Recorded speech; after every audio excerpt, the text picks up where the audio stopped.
gente que dice que es un precedente porque es la primera vez que ocurre algo, o sea, o no la primera vez, digamos que es una de las pocas veces que hemos visto acusados de corrupción sancionados, aunque sea, mire, entre comillas. Es que tenía que haber un mensaje más fuerte. O sea, para empezar, no debieron, es un precedente que en vez de marcar un buen paso, marcó un paso débil.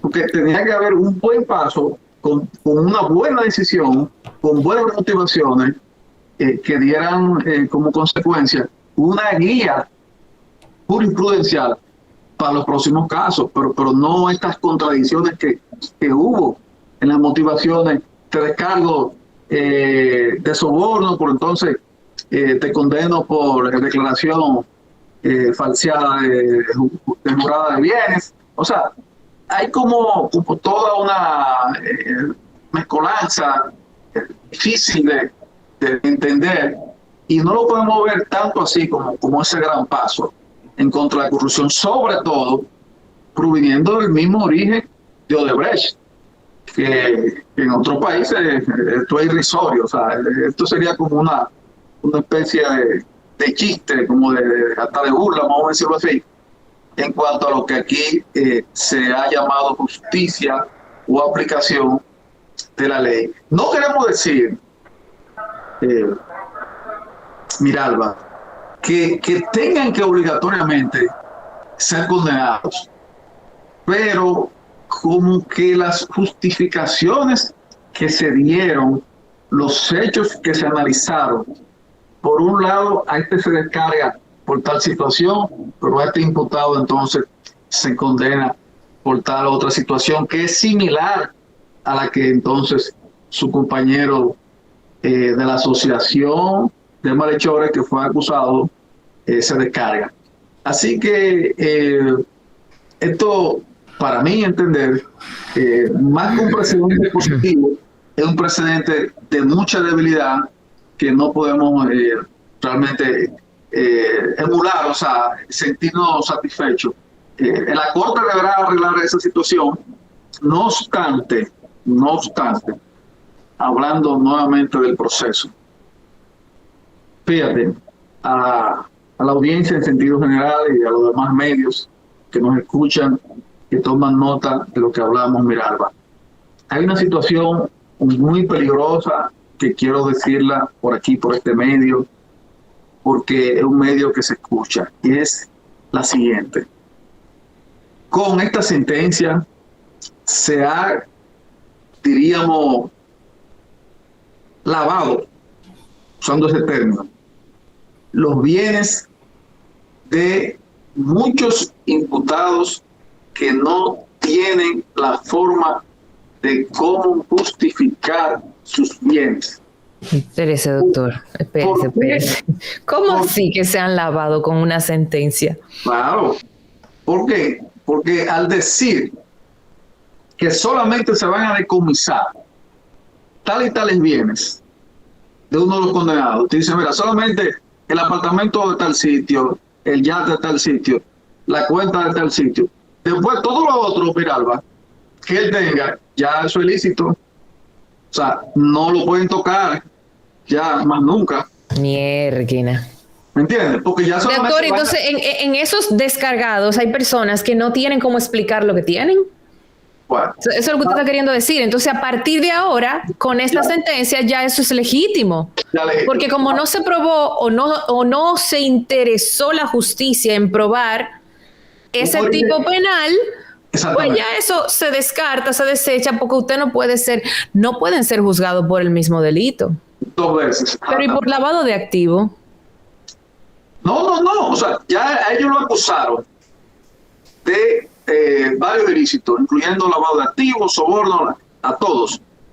Entonces te dicen, no, mira, ya, ustedes están descargados y con relación a las medidas de coerción que había y de seguridad y de embargo, no, vamos a liberarlo a todos y ya. Y si esa sentencia, como le dije anteriormente, se confirma en la Corte, pues más nadie luego, ningún otro órgano, ningún otro tribunal, ningún otro ministerio público puede posteriormente hacer ningún tipo de insinuación de origen espurio, o sea, ilícito, de esos bienes. ¿Por qué? Porque ya los jueces,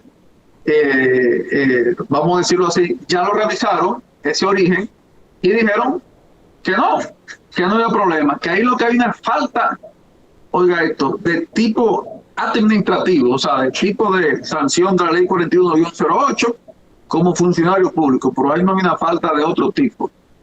Y que si no se declaró un bien, pues entonces ahí no hay nada que hacer, simplemente es una sanción donde trabajaba ese funcionario público que debía de aplicar. Entonces, hay que analizar como sociedad qué queremos, para dónde vamos.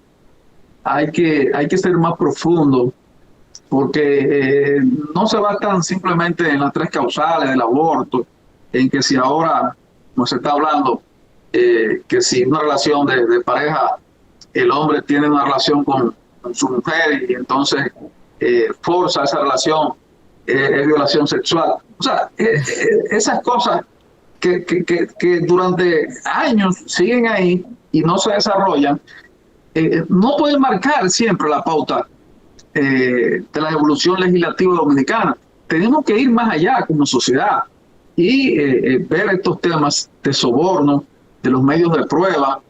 Hay que ver del tipo de acusación que se hace, qué facultades tienen los jueces de ampliar sus investigaciones, porque una de las motivaciones de las juezas dice ahí, no, porque uno de los apartamentos que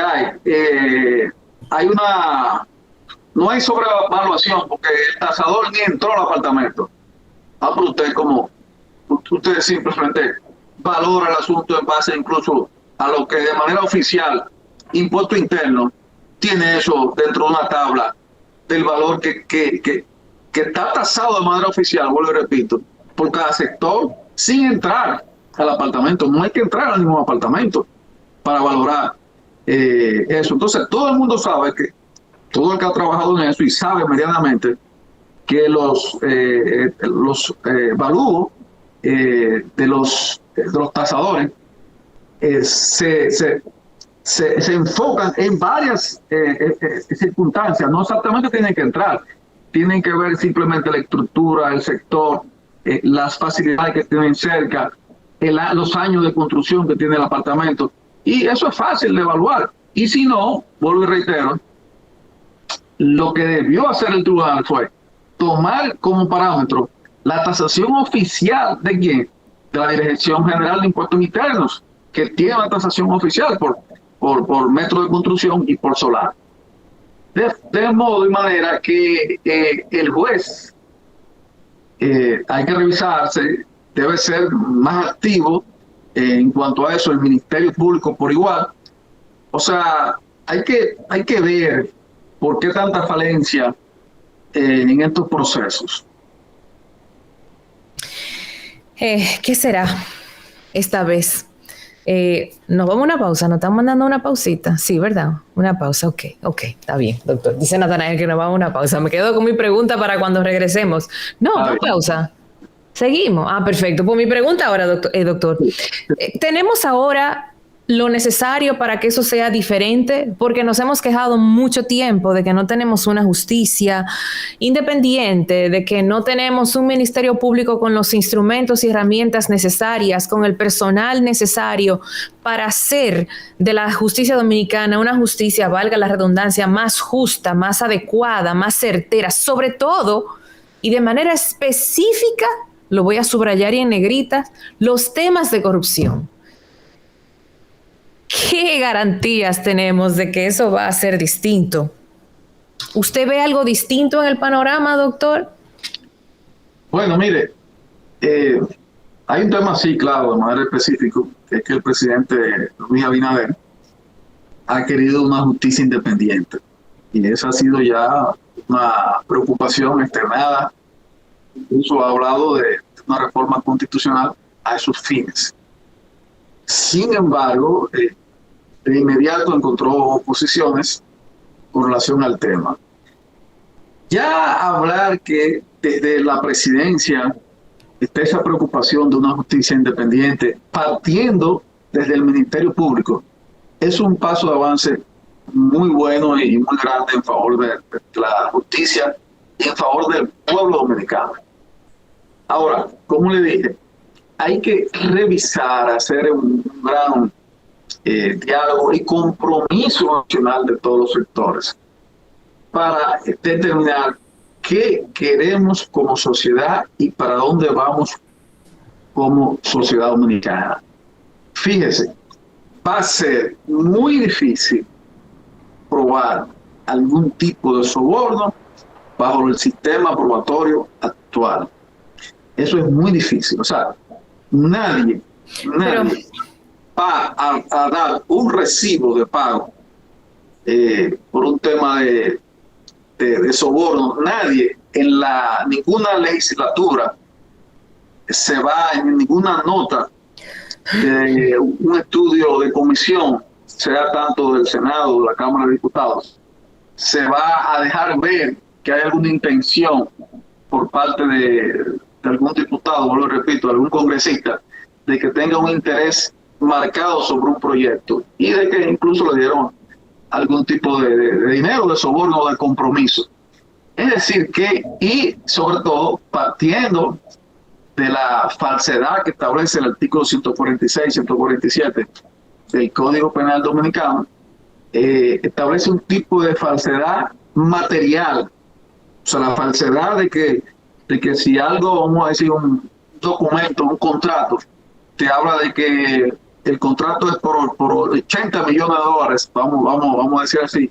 Entonces tú le pongo un cero, lo alteras y le pongo 800 millones de dólares. O sea, de esa falsedad material de alterar el escrito es que habla el código y que sanciona, que tipifica el Código Penal Dominicano. Entonces, al no haber una tipificación de esa actuación, de esa falsedad proveniente de una autoría intelectual y dirigida, pues hay falencia entonces, porque esa falsedad material no se usa, es muy difícil, porque todo el mundo sabe cómo opera el tema del soborno, cómo se da y cómo se triangula finalmente el beneficio de estos sobornantes y los sobornados. De modo y manera que para poder combatir todos estos flagelos hay que sentarse y diseñar un sistema, no una ley, sino un sistema en contra de la corrupción.